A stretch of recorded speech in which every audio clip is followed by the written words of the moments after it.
Okay, Samuel, over to you. Okay.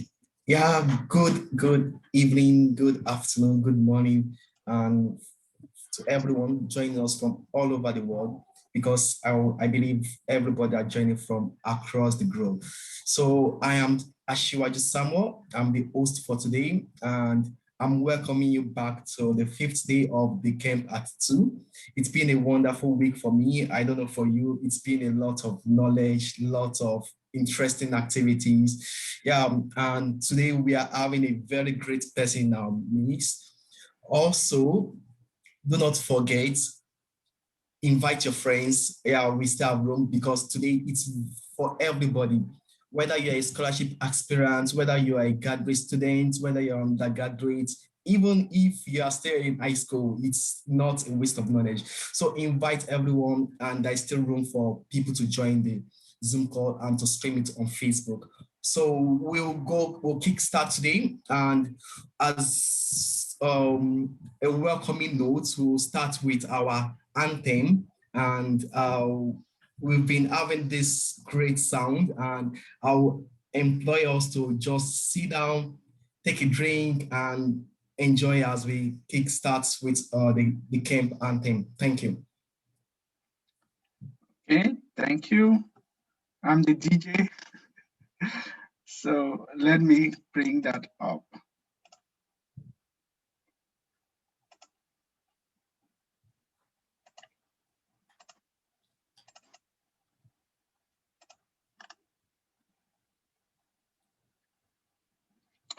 Please, Samuel, let me know when you can hear me. Okay. Once I start sharing.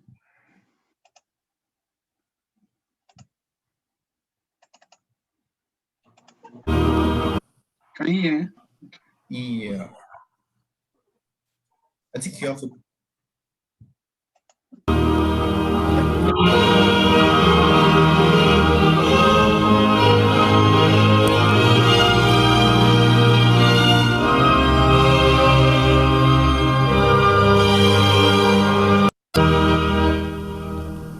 Dekemp is a great family of trust, love, and excellence, of oneness, togetherness,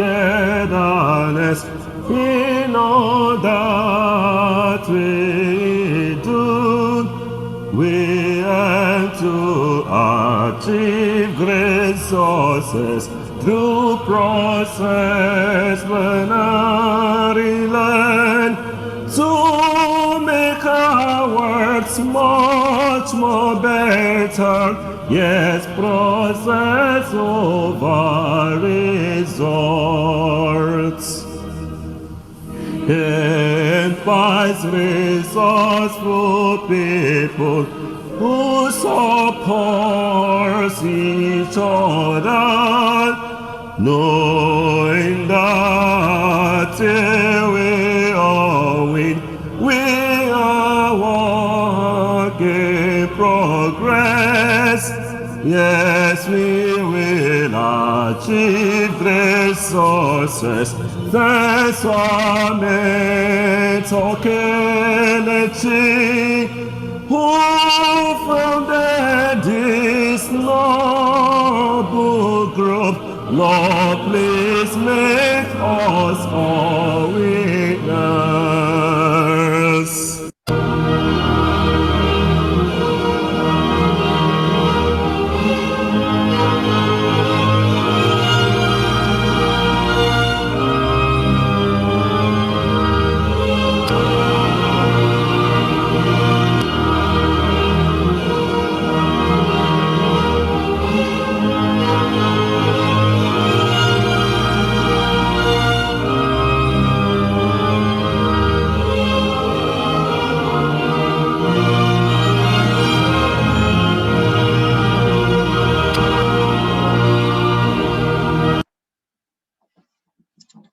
Okay. Yeah, thank you. That's a time of refreshing, and it brings down a lot of memories to me.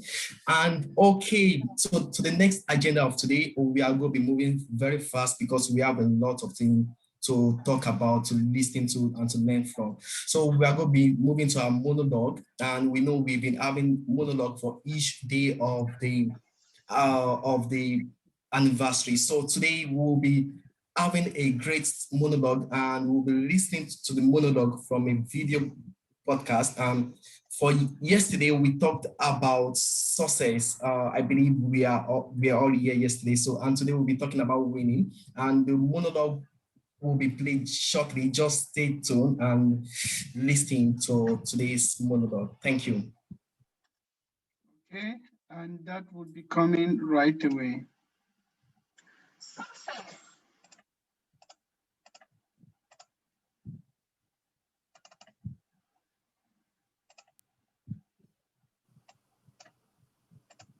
Success, winning. These words sum up our goal at Dekemp. We learn to work on the process over the result for sure wins. In fact, when you think about a safe haven that is all embracing, offering the best support system for growth and success, think Dekemp. We are a community, the family of the wise, large in number, united with one goal, a vision set towards achieving our big yes. Nobody does it better than Dekemp, for our win matters to us all. Until then, we remain a work in progress.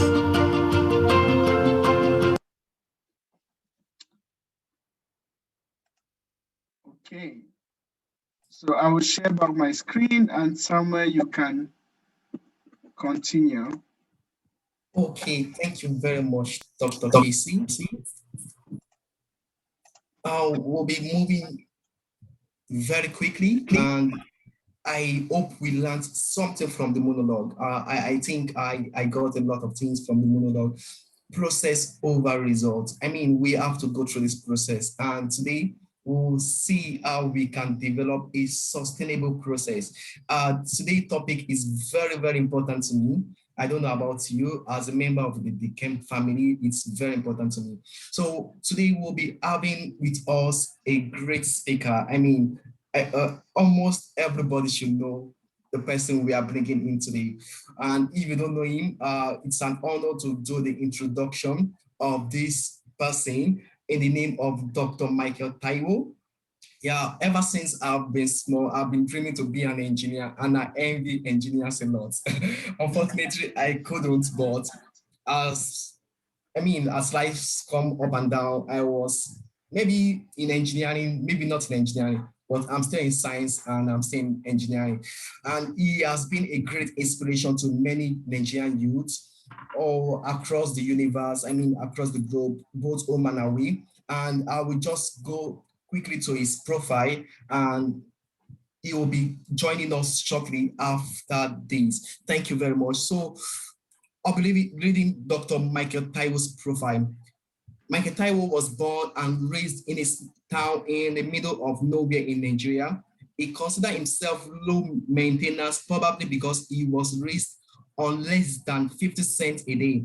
As a child, he would walk a mile to the town public library because there were oranges, mango, and cashew tree behind the library, and he was welcome to them. He would have as many fruits as possible, as many fruits as his stomach could hold, and then go into the library to enjoy yet another free item, books. This free item is nothing else but books. Determined to turn around his unfortunate start, he tested out of high school at 11th grade and secured scholarship to attend the most competitive college in Nigeria, the Obafemi Awolowo University. He finished his chemical engineering bachelor there with a first-class honor and flew halfway across the world to Acanas to study how best to extract energy by hydraulic hydraulic fracturing with minimal impact to the environment. His work led to the employment with one of the world's biggest energy company. In his free time, he mentors and coaches a growing number of students from high school to graduate school from all over the globe, giving speeches and judges science fair. And I would love us to welcome Dr. Michael Taiwo. He's also the author of The Dream, a very great book I've been anticipating to read. And he'll be taking us for few 40 minutes, and after that we'll have our questions. So I would love us to listen attentively as Dr. Michael Taiwo take over the he will be sharing his screen shortly and we'll have him on board. Thank you very much. Thank you for the kind introduction. Can you hear me? Yes. Yes, we can hear you, Doc. Okay. Let me put this on presentation mode.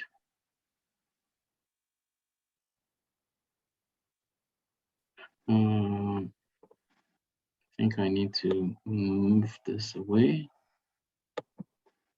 And can you also see the screen? Yes. Okay. So this is, I created this one slide, which is all I'm going to be talking from, for those of you taking notes so that you can have something to write down. Before we move into how to develop a sustainable process, let me first say thank you very much to Chijam's Academy for having me. What you're doing is very important, and I'm very happy to be a part of this and to join. The power of role models is understated in our society. But when people see others getting successful by dint of hard work and by following the right path, it creates a ripple effect across the society. And that's good for Nigerians, but believe it or not, it's also good for the Black race as a whole. So even a bigger group of people, because what you're doing, you're changing the narrative. To say these guys, they have something in between their ears, and it's all not just corruption or at sports that they can make it, but they can also pull their weight academically. So thank you very much for this. We cannot have enough of people like you in the world because it's very needed. And I know it's not easy to do this. The time commitment is significant. It's only those who have done it that would know how much time and effort it takes. So I wanna acknowledge that. The overall theme of this week is process over result. I like that. I'm a process person, and I would say the reason is this. People can say, well, the process over result. The result of any adventure is largely in one's control, but there are also some other aspects that are outside of your control. And so you cannot always guarantee a result in life because there is time, there is chance, there are random events. There are things that happen that you did not foresee. There are things that happen that are just external. But you can always be in control of the process. And if the process is repeatable, which goes back to the word sustainable. And so another word for sustainable here is repeatable. Repeatable over time. Repeatable regardless of circumstance. Repeatable regardless of the season of the year or on your geographical location. If the process is sustainable, if it's repeatable, then you have a shot at success, a decent shot at success. And also you can even if it's not guaranteed or 100%, you have a good chance at always having quality results. And the examples I'm going to go into here, I think would shed more light on it. Before we go into the how, I feel we need to spend some time on the why. Why should we develop a sustainable process?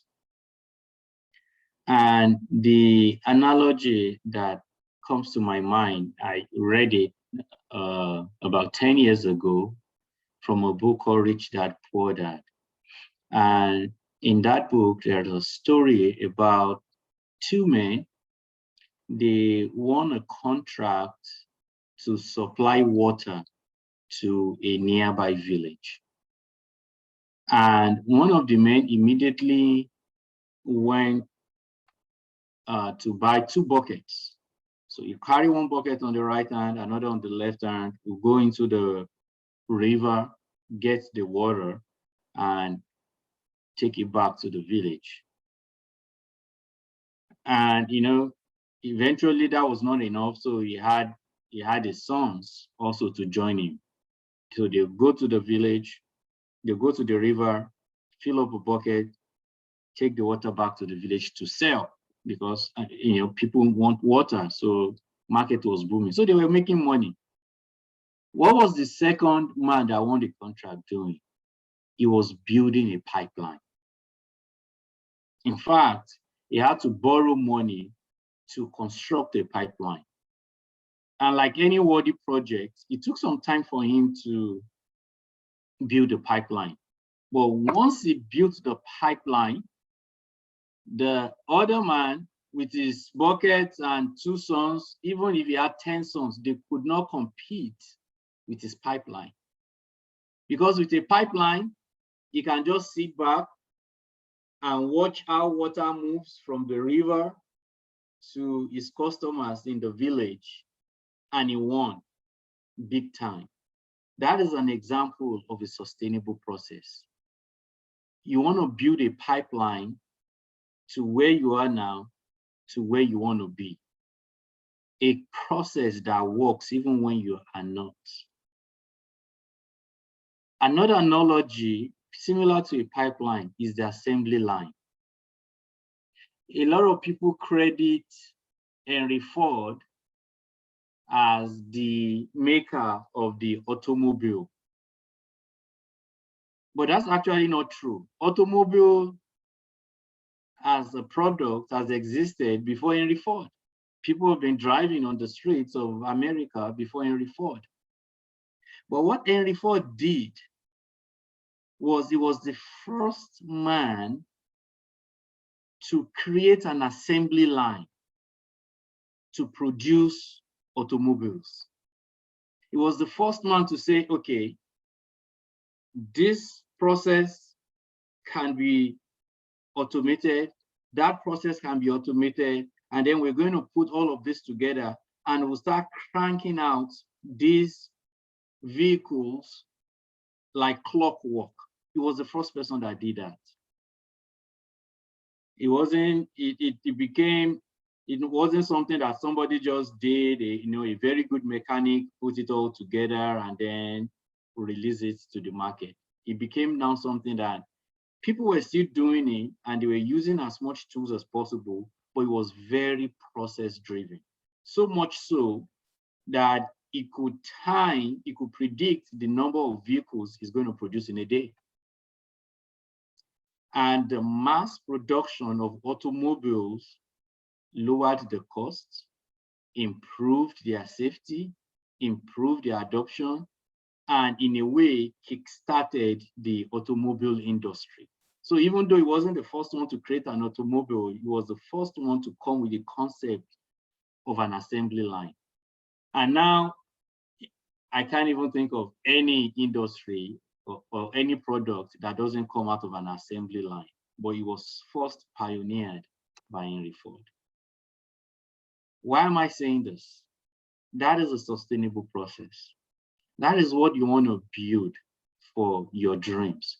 You want to create an assembly line of products, an assembly line of ideas, a process that gives you a predictable result, even in an unpredictable world. So that's why you want to develop a sustainable process. How do you do this? Which is now the topic that you've been waiting for. Is that hold on, I think I have.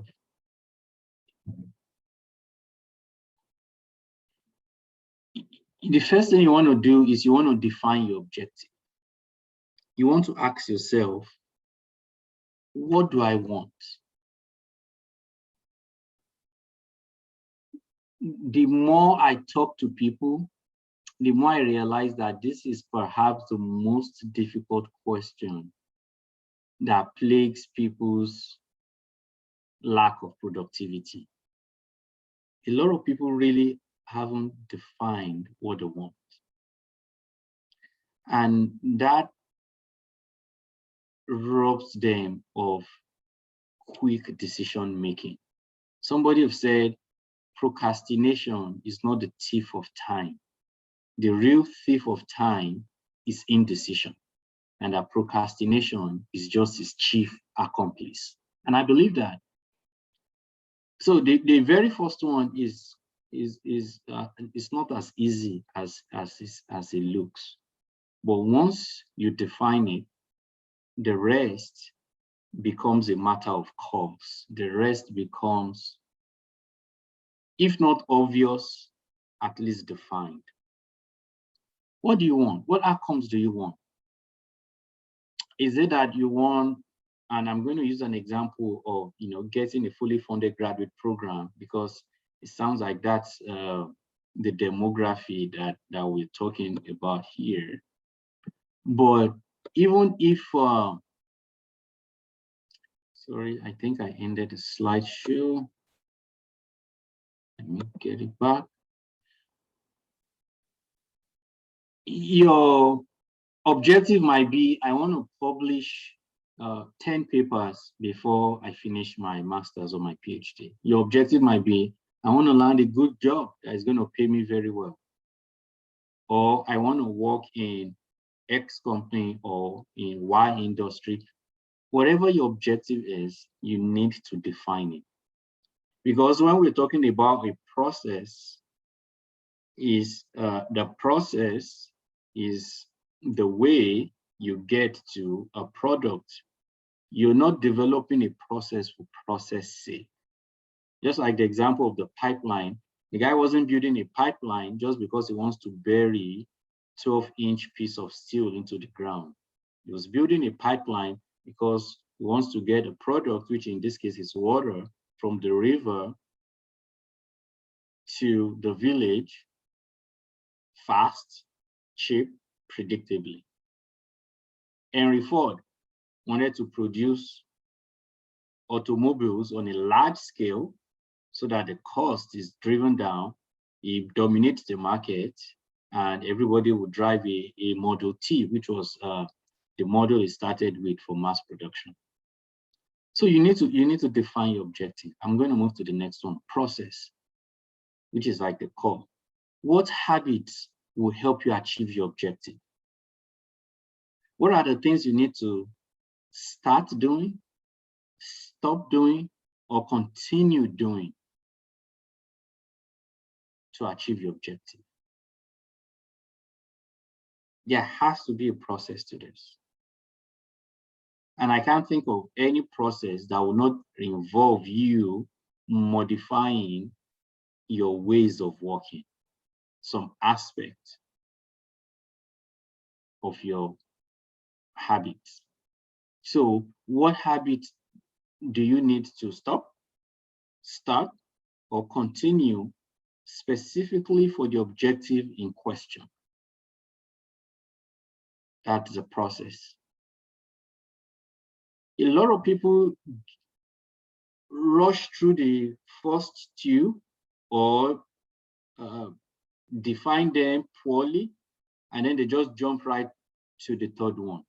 But if you have not defined your objective and you have not identified the habits that you need, this third one is not going to be as effective as it can be. And that is, now that you've defined the first two, what are the tools and what are the techniques that you need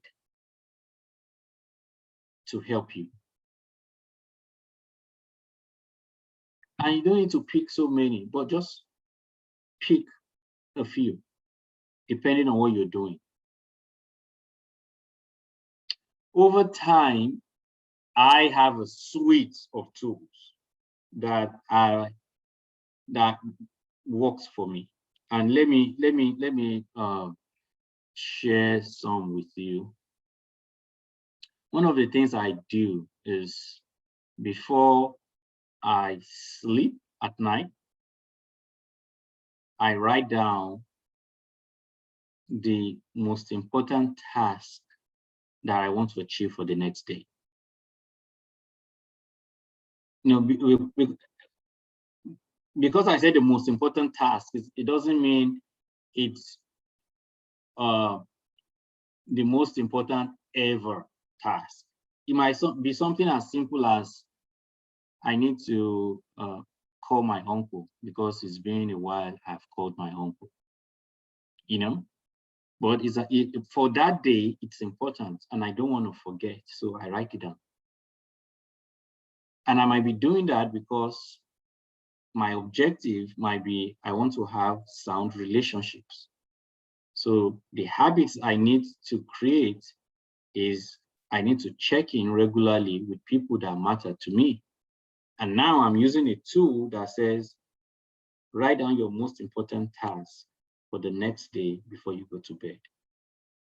Another tool I use is called Don't Break the Chain. Don't break the chain. And how does that work? You have a calendar, and whatever it is you want to do, when you do it for that day, so let's say you want to lose weight, okay? You want to start jogging and you want to lose weight. And you say, okay, every day I need to jog for 2 miles, 3 miles. Okay, that's your objective. I want to lose 10 pounds. The process is, you want to do it through jogging. Now, the tool you want to use here is Don't Break the Chain. And how does that work? Every day, when you run 2 miles, which is what you want to do for that day, you check it on your calendar. And after a while, you see check marks. Monday, check. Tuesday, check. Wednesday, check. And then you don't want to break that chain. So that becomes a chain you don't want to break. So it motivates you to want to never break the chain. So even after you've done all your work in a day and you feel so tired, when you look at that calendar and you have to put it in a place that is prominent, that you always see it, you'll be like, man, I don't want to break this chain. So you go and jog. Or maybe you do it in the morning and you wake up one morning and you're not really feeling like it. You're like, no, I can't break this chain. And then you go and jog so that you can maintain that chain. I'm going to, again, like I said, there are so many tools, and it's a whole session just to go through them. But one more that I use often is Pomodoro, Pomodoro, Pomodoro technique. And what that simply says is focus. If I have a report that I need to create, I can tell myself, okay, you know, this is going to take me 1 Pomodoro or 2 Pomodoros. And what does that mean? It's just a block of time where you block out all distractions and you focus on the task at hand. Your phone is off, you go, you don't take any meetings, you go somewhere, lock the door, and you just get right into it. And if any distracting thoughts come into your mind, instead of you to think about it, write it down and continue what you're doing. And it could be anywhere from 25 minutes to 45 minutes. Once you're done, you give yourself a 5 to 10 minute break, and then you come back and you do it again. Pomodoro has been one of the most effective techniques I've used in recent times. It helps you achieve quality at speed. And in the 21st century, those who can produce quality work at speed are in for a disproportionate reward. The gap between them and the rest just becomes ever wider. And I want you to be in that category. I've talked about Pomodoro. I've talked about don't break the chain. I've talked about knowing what's important now and identifying your most important task. But perhaps the most sustainable technique that you could adopt is creating a village around yourself. Is having accountability partners. Having people who are going to say, this is what you've committed to, and I'm going to hold you to it. This is where mentors come in. That's why I'm glad that Dr. Kelechukwu is doing what he's doing, because this is very, very important. Having people around you to mentor you, coach you, but also just your peers or your partners to say, hey, have you studied today? Have you practiced the test that you say you're going to practice? Have you gone on a run? Have you done X or Y or Z? Whatever it is that you've identified that you need to do to accomplish your objective. It takes a village to raise a kid. It takes a village. You've probably heard this, that if you want to go fast, go alone. But if you want to go really far, go as a group. And how does this work in practice? I've talked about why, I've talked about how. Now let's use an example of, okay, you want to get into a fully funded graduate program. That's your objective. What process do you think will get you there? Do you need to carve out 2 hours of your day in the morning, night? Or is it that you're just going to block out every weekend? So your Friday, Saturday, Sunday is going to be dedicated to this one thing. But if you don't have a fully funded graduate program, then you have to, that means if you don't have your objective, then something in your habit needs to change for you to realize your objective. So once you have your process nailed down, then you want to start asking yourself, what are the tools that I need? So this is where you start talking about, okay, maybe I need this book, maybe I need this website, I need these resources, maybe I need to go for this class. And then how am I going to study? What are the study techniques out there? And then who will be in my brain trust? Who will be my council of advisors that I go to for questions, that I ask for help, and that they hold me accountable, that I follow the process? Not necessarily hold you accountable that you score a certain score. That's the result. But that I follow the process. I always tell people, I don't care so much about the result. I care deeply about the process that you followed. I want to know what you've done, why you've done it, how you did it. That I would rather you go through the right process and get a suboptimal result than you go through the wrong process and get the right result, because that is not going to be sustainable. Process is repeatable. If you just get lucky one time with the right results without the right process, then you can't repeat it. We want something that is repeatable. Again, think pipeline, think conveyor belt, assembly line. That's what we're talking about here. And with that, I'm going to turn it over to the host to take questions. Thank you. Thank you so much, Doctor. It's been a very, very great session. I don't know. This is one of the podcasts I'm going to keep in my phone and listen to over and over again, over and over again.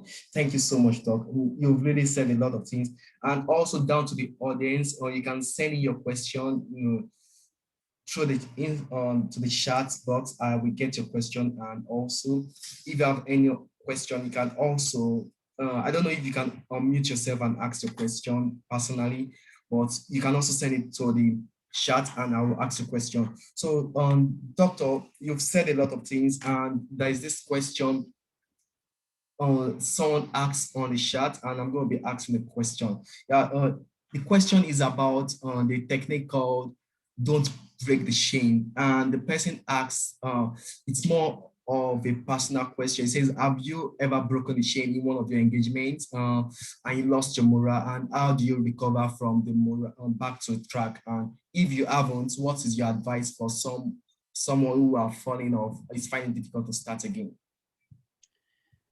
That's a good question. It tells me the quality of the people in the audience. I like when people ask good questions. So yes, except you're a machine, you will break the chain. Okay, at some point you will break the chain. So one of the ways that you would quickly get back up is to acknowledge that at the outset, that I'm going to break the chain. Something is going to happen that would make me break the chain because I'm human. Even machines break down. So what you are trying to achieve is to make the chain as long as possible. You don't want to be breaking the chain every 2 days or every 3 days, because at that point, you don't build the momentum you need to achieve your result. But if you tell yourself, I'm going to be jogging every day, and you go 12 days in a row, and then you broke one day, yeah, that's good.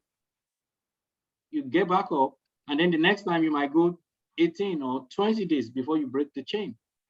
That's progress. So like anything else, it works via momentum, because it's like compound interest. When you do it today and then you do it again tomorrow, you move farther along, and then you do it the next day, you move even farther along. It's like Albert Einstein says, the compound interest is the most important principle in the universe. It's just so amazing how that little step that you take compounds over time and becomes something almost magical. So it's not whether you will break the chain. It's not if, it's when you will break the chain. So to answer your question in a nutshell, the way you're not going to lose morale is to acknowledge at the start that I'm going to break the chain. Okay, my aim here is just I want to make the chain as long as possible. And when I break it, I forgive myself and I get right back on track.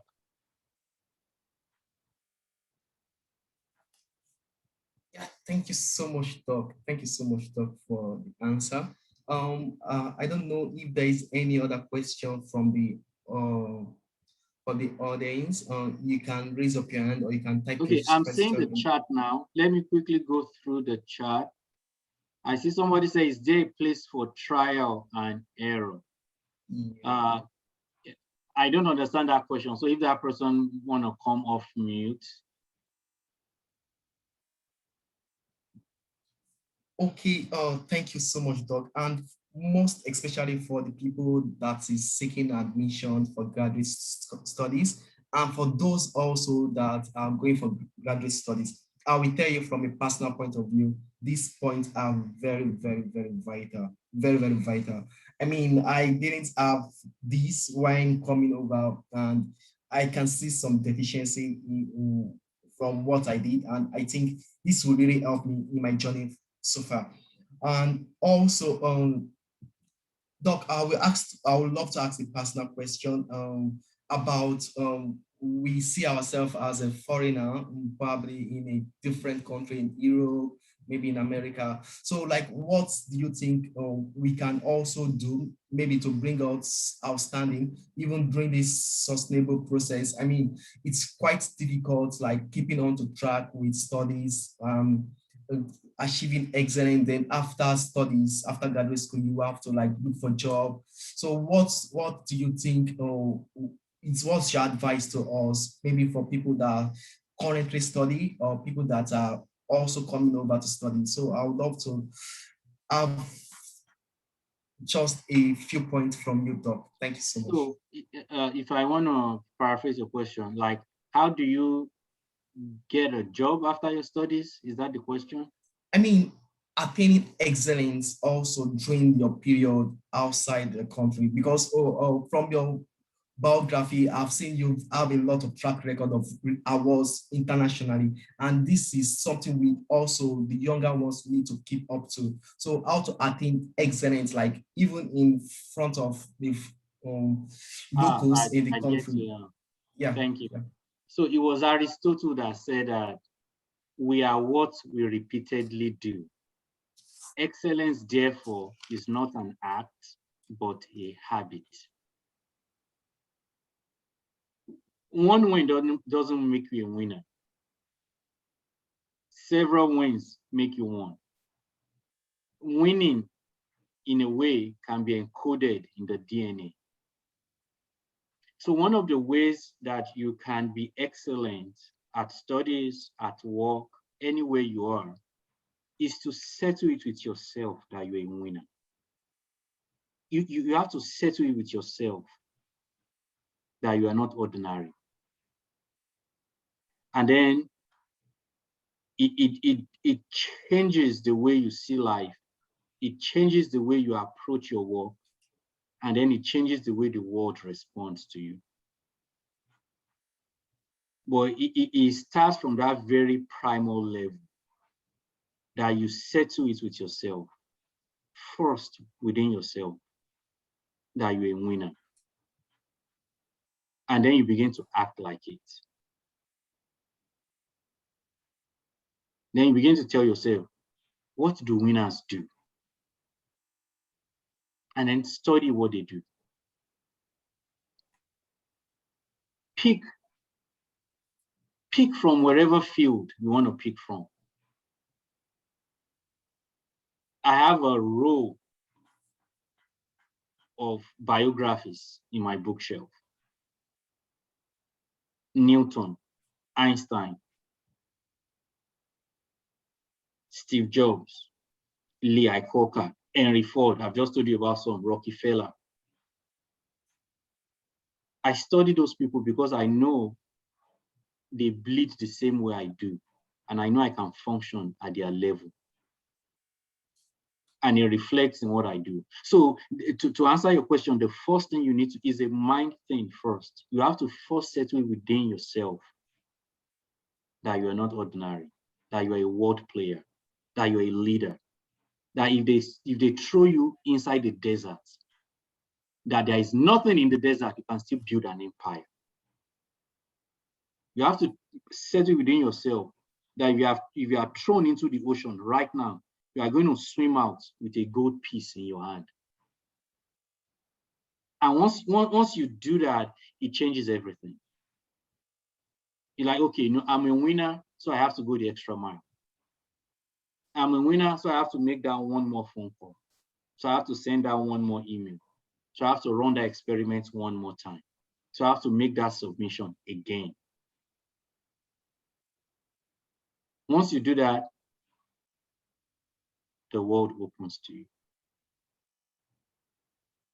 It opens to you.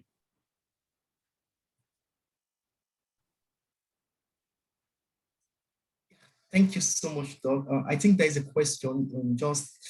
I don't know if there's any other question, but this question, the person is asking for, is it advisable to commit just to one objective, for example, pursuing a graduate program in a particular country, and if the expected result is not achieved, despite following due process? It's asking, is it advisable to commit to just one objective, one goal?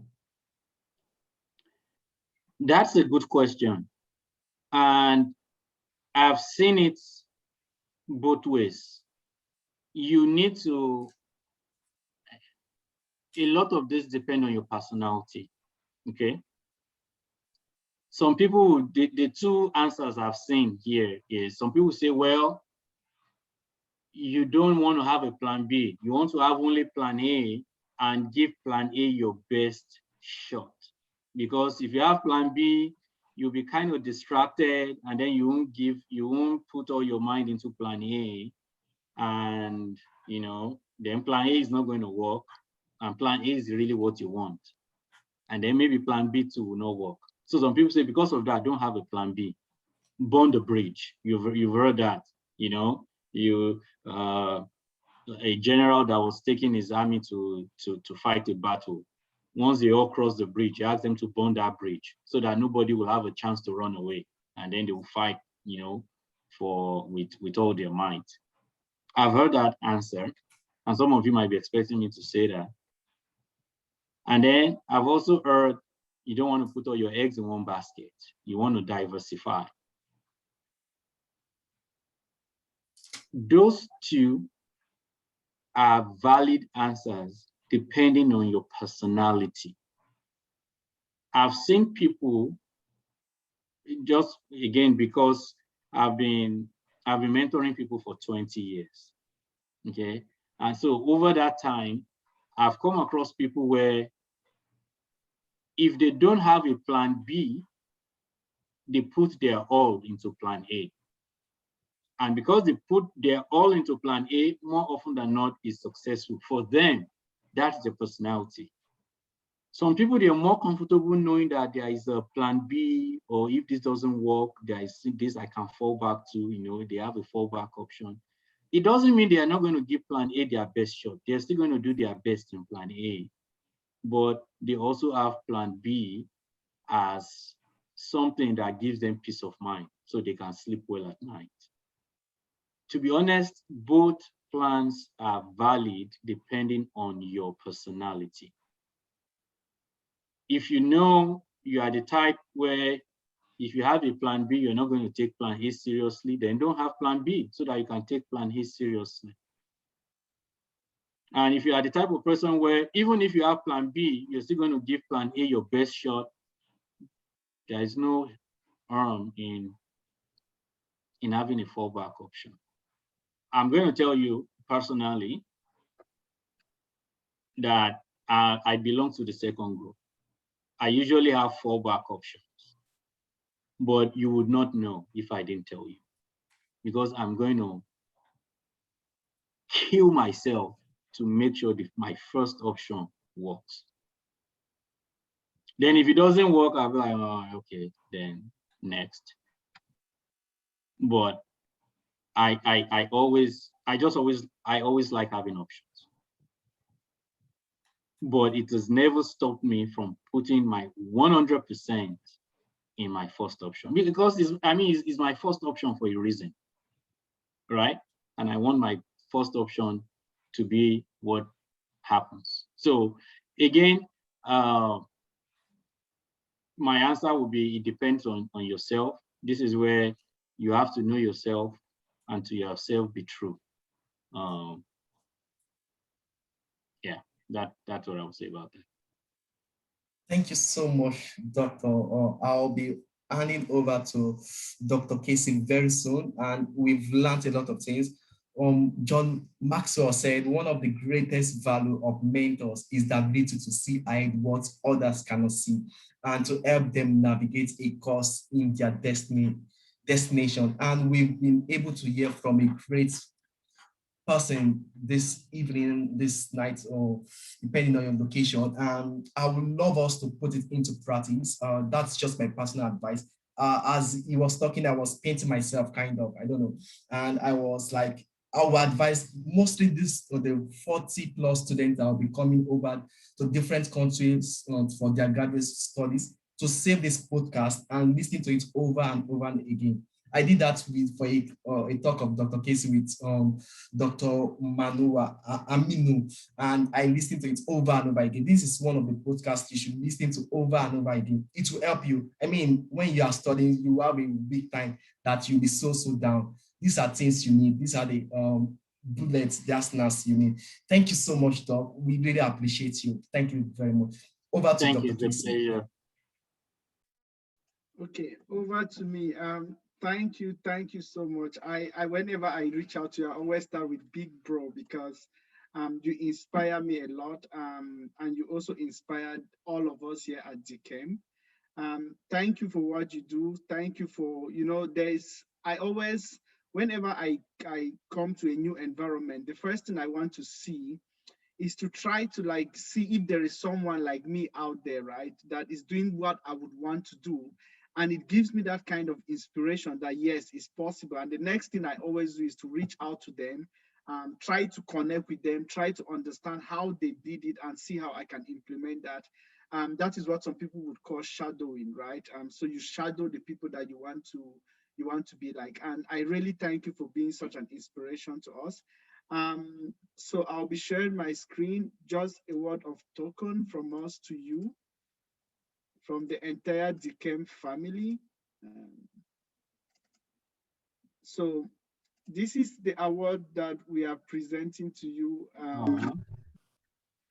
Dr. Michael Taiwo. I'm going to read out what is written on it. So this is from Dr. Casey Mentorship Platform Awards.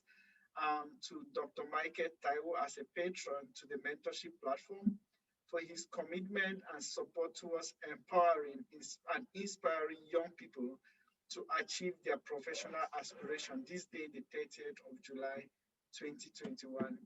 Thank you very much. This is our little token to you. It Thank you so expresses much. how much we value your time, how much we value your willingness and your selflessness to really contribute sincerely to the next generation. You are doing it currently with your foundation, the Michael Taiwo Foundation, and we are happy, as you know, that some of the Kempites here are also already beneficiaries to this your wonderful initiative. So thank you for being such an inspiration to all of us. Thank you very much. Thank you for your wonderful talk. I took quite a lot of notes. If you see here, I have my jotter is all full. There is always just a lot to learn each time we connect. So I really appreciate those insights. I think I'll be implementing some of those tools myself. I really, really appreciate that. Thank you very much. Thank you. Thank you so much. Thanks for having me and for the really good questions. They're very insightful. Okay. So I think now somewhere you continue. Okay, thank you so much. Thank you so much for to the audience also for staying to this very moment. I think it's also to your benefit. I benefited a lot. So down to the camp part 2, we're having the challenge and it's still ongoing, and it is going to be closing very soon. So if you haven't participated, if you have people that wants to join the Dekemp family, just tell them to write between 100 to 150 words on the topic process over result, explaining what it means to you. I mean, today's session was like a expo, as Ninja called it. So like if in today's session, you have expo already, so I'm not saying it. So submit it as a comment on any of the Dekemp official social media pages on our LinkedIn, Instagram, Twitter, Facebook. Just submit it as a comment. Please follow the instructions. Instructions are very important. Our winners will be selected on 1st of August and stand a chance to join the Dekemp family. Thank you. Then we have the agenda for tomorrow, which would be our day 6. We would be having Engineer Judith. She will be talking on strategies to consolidate on past successes for future pursuits. So see you next same time tomorrow, and thank you all for joining. Thank you. Bye-bye.